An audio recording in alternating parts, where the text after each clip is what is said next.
it's interesting when you grow up with a disadvantaged childhood. At the time, you don't know it's that bad, but there is embarrassing moments at school where you're called out to do the photographs, and you got to go with the family, because I had my brother and my sister at the same school, because you weren't allowed to do it individually because your parents would never pay for that.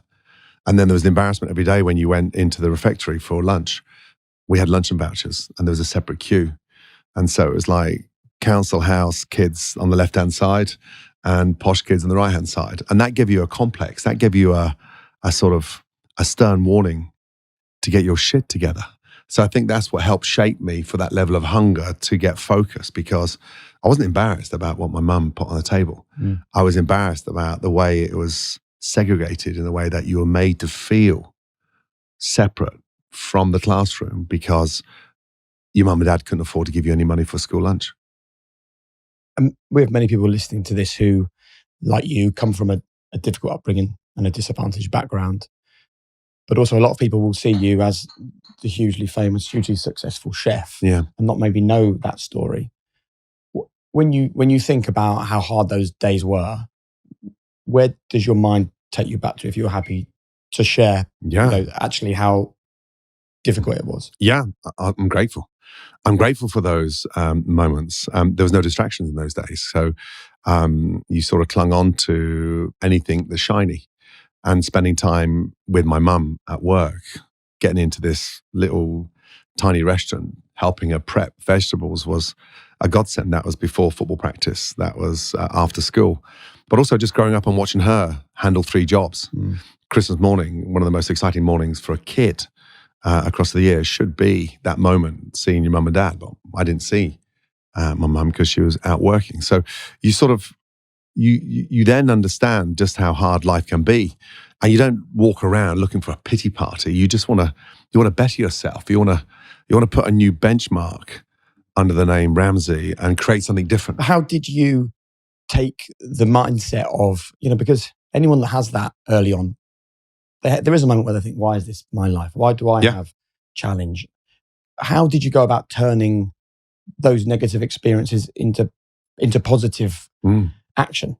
Yeah, I've always been a solution solver. I've never sat Even there. at that age? Even at that age. Even because I got involved with sport early on. And so I was super fit, good at what I did. And I think having a chance to get involved with football at a high level, and that's been taken away from you, was a big blow. And so you don't sit there and become bitter for the rest of your life. It's just dust yourself down. Mum always told me, deal with it, get on it early, get your priorities right. Focus on what you want out of life. And so those traits still sit there daily, even today. What do you want out of today? What's the solution when we get problems? So I think growing up and watching the destruction that my father was creating, and he taught me in many ways how to become a great father by doing the opposite of what he showed me. And so I was desperate for that chance to get out of that mess and create something special for myself. What sort of father was he? Didn't really get on with him in a way that he, in many ways, was, maybe it's unfair to say, a failed magician, but he was into music, played with the Marty Wilds, had his band, did records, etc. But I remember on multiple occasions we're going in and out bars, lumping gear every Saturday night, and then sat watching him. And it was never a fun evening, because as the drinks got bigger, the room got feistier, and all of a sudden you're sort of rushed out in the back of a transit van and you're sort of disappearing. So I never really had that connect with him. We never really bonded. We never really spent a lot of time together. So, I make up for that now, having 2 sons, Jack and Oscar. And so we learn from the defaults, don't you? And Mum was my mother and father, because that's how strong she was, and that's admirable from a woman. That was the connect that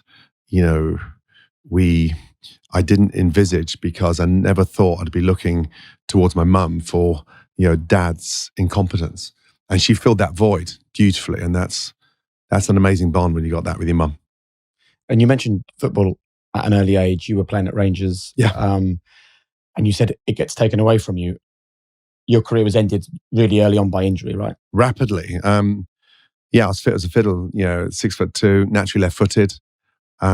Very, very few individuals got past me. And so I was a steam train. I remember playing at a testimonial for the first team, got my first call-up. And of course, he'd just broken into the first team. He was playing for Scotland under 21s. I was 18 at the time.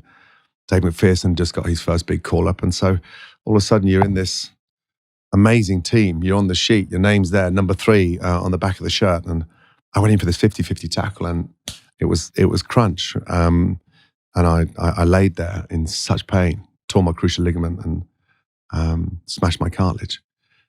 Then we didn't have private healthcare. You didn't get whisked off to Germany for the latest surgeon. You were on the rubbish heap. You were in the scrap heap because there's 4 or 5 guys behind me instantly to take my place. So that was devastating. Then I came back down to Banbury in Oxfordshire, and I lived in a council flat with my sister, and then got into college, got into catering as a way of becoming independent and moving further away from the upset that was, in my mind on a daily basis. How painful was that? Oh, shit. I mean, really painful, but brutally painful, especially when your mates are making it and they're progressing and you're seeing the headlines. You're purposely not watching the news. You're purposely not finding out the scores at 5-5 on a Saturday afternoon, and because you want to move away from that. So it was that moment that my mum taught me, dust yourself down, pick yourself up and go again. And then that freedom with the connection with food all of a sudden started to really resonate, the breadth of what you need to understand. And then I got to London. I had to head to London. I had to go into somewhere unique in order to learn unique things, because if you want to be one of the best, you need to work with the best. And it's not about money. It's not about hours. You just need to work with the best. Whatever they do, you need to follow suit. And that's a short-term investment for a long-term gain. I wondered, whether, as difficult as those early years were with your relationship with your dad, and as you said, basically humiliation at school. Oh, you're in the poor kids queue, right? Yeah.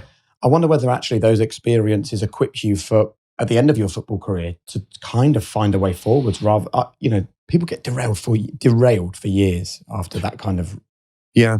Well, I had a similar parallel because I could see my father not making it and breaking out in music, not being sought after, couldn't earn a living and look after the family full time.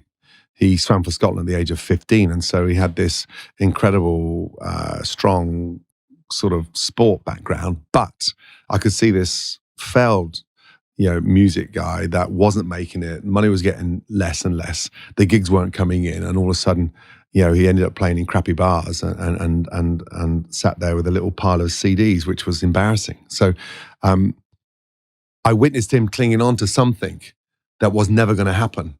And it was to the family's detriment that they all struggled because of him hanging on to something that didn't provide for the family. And so in many ways, with that shock of having the football taken away and witnessing my dad clinging on to something for too long, it made me more decisive. And in business, you need to be decisive. And so from an early age, I was super on it to what I needed to do to get out the mess that I was born in. It's a good reminder, isn't it, for all of us, that just because something's hard for you doesn't mean it isn't actually good for you. Have you managed to sort of resolve that in your own head, that maybe you are grateful for some of those early experiences, because you wouldn't be sitting here having this conversation? Super grateful. And also it releases you from that. Yeah, but listen, we haven't been diagnosed with a horrendous disease. Yeah. You haven't been given 6 months to live. So you got to live in the real world. I do that. I calibrate that on a daily basis. So I got over that early. And then I had father figures in my life. Marco Pierre White was like a big brother father figure. Albert Roux at Le Gavroche was another father figure. Guy Savoy in Paris. All of a sudden you start going to their wings, and once you're talent in that division, then all they do is pass you on to absolute amazing establishments to sort of learn. And I think the secret early on was every time I got to a level, next time I went into another establishment, I came down a level to learn even greater. Because sometimes when you jump too high, the learning stops because they want to know what you've just been taught. So that was bullshit for me, because it wasn't making me any better. And I was on that pursuit to garner all this info, intel. Everywhere I went, give me the intel. What is it? How does that sourdough work perfectly? How do you bone out a pigeon beautifully and not waste anything on that carcass? And so that intel was this gathering of incredible stuff.